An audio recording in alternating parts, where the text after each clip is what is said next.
Notre place ne peut être dans cette salle, elle est au dehors avec ceux qui luttent pour leur vie, leur survie pour certains. Et avec les forces représentatives, nous nous attacherons à remplir notre devoir, c'est-à-dire réussir la mobilisation pour faire entendre la voix des sans-voix, réussir la mobilisation pour obliger la concertation et la négociation. C'était un porte-voix à la pugnacité exemplaire. Il se disait communiste, il l'était au sens noble. Yvan Waraud a passé sa vie à défendre les intérêts des travailleurs, revendiquant la considération des plus faibles et l'égalité, tant dans les conditions de travail que sur le plan salarial. Il avait eu comme exemple Lucelle Angenier, ancien maire de Sainte-Suzanne.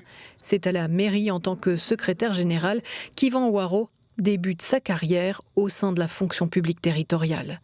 Parallèlement, il s'engage au sein de la CGTR dès les années 80 et c'est en 96 parce qu'il est suffisamment charismatique et qu'il connaît les dossiers qu'il succède à Georges-Marie Lépinay à la tête de l'organisation syndicale. La CGTR est faite pour lui, il y aura mené tant de combats. En 1997 par exemple, presque un mois de grève où il bataille avec d'autres organisations pour maintenir la prime de vie chère et l'indexation dans la fonction publique à La Réunion. Les rues, jusqu'à la préfecture, il les aura maintes fois descendues derrière les banderoles pour lutter contre le chômage, réclamer l'accès au logement, s'attaquer aux différents monopoles, protester contre la vie chère, au travers d'un collectif notamment, le COSPAR, en 2009.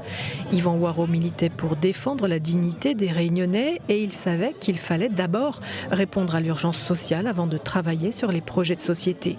Il y a 2 ans, il s'était ainsi tout naturellement engagé auprès des Gilets jaunes. Quelques mois plus tard, il avait alerté contre la réforme des retraites, l'un de ses derniers combats. Il tentait de rassembler le plus grand nombre de manifestants et il était pour ce faire toujours à la recherche du consensus, en quête de l'unité syndicale. Yvan Waraud, qui aimait lire le journal sur les terrasses des cafés du Barachois, est décédé à l'âge de 65 ans à Marseille, où il se faisait soigner depuis quelques années.